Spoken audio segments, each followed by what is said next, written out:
Welcome, my statistician. Welcome back to Math 150.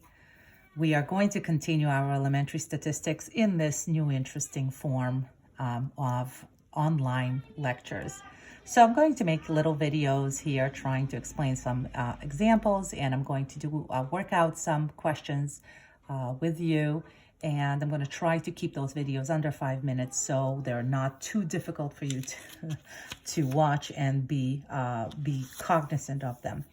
So, ladies and gentlemen, we're going to begin by talking about sampling distribution, or section 6.3.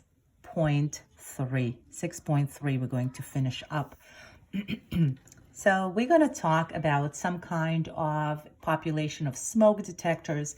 Now we have this population of smoke detectors, and this company that manufactures them, they know the population mean. They also know the standard deviation because they've been making them for many, many years. So if I were to take one particular smoke detector, that smoke detector could last for 65 months. If I were to take another smoke detector, that smoke detector could last for 55 months. I could have this one over here that could be faulty and it would go bad after 36 months, while I could have another one that would continue and work properly for 75 months.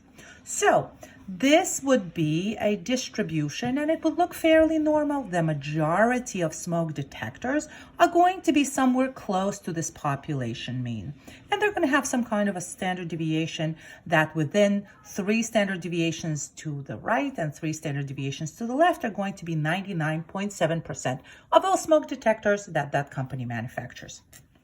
Well, there we go. There is our distribution of the smoke detectors, of the units. Well, today we're going to be talking about sampling distribution of sample means. So what does that does that mean? What is the sample of means? Well, it is if you were to take a sample, and let's say that in this case, the sample is of 5, and we calculate the sample mean, and it turns out that the smoke detectors in this sample are good for 58 months on average. Some of them a little more, some of them a little less. Well, so how does that compare to the actual mean of all the smoke detectors that this company manufactured? Well, let me put here some numbers. Say the company tells us that the actual mean of all the smoke detectors of this type that they've been manufacturing has been 60, okay? And the standard deviation is 8. Well, it turns out that this mean actually is a little bit less. But who knows, I could have another mean of also 5 smoke detectors, and that mean could actually have a mean of that sample, another sample of 5. Notice that all of my samples are going to be of the same size. It is turning out to be actually 64 months. Okay, and I could continue taking these samples, and they all going to vary a little bit. We'll talk about that in another video in a little bit, but for now, let's just say that all these different samples, they all have 5 smoke detectors. I keep on taking them, and they all end up with something a little bit different. Well, this one is pretty close. Okay, 60.5 months and so forth.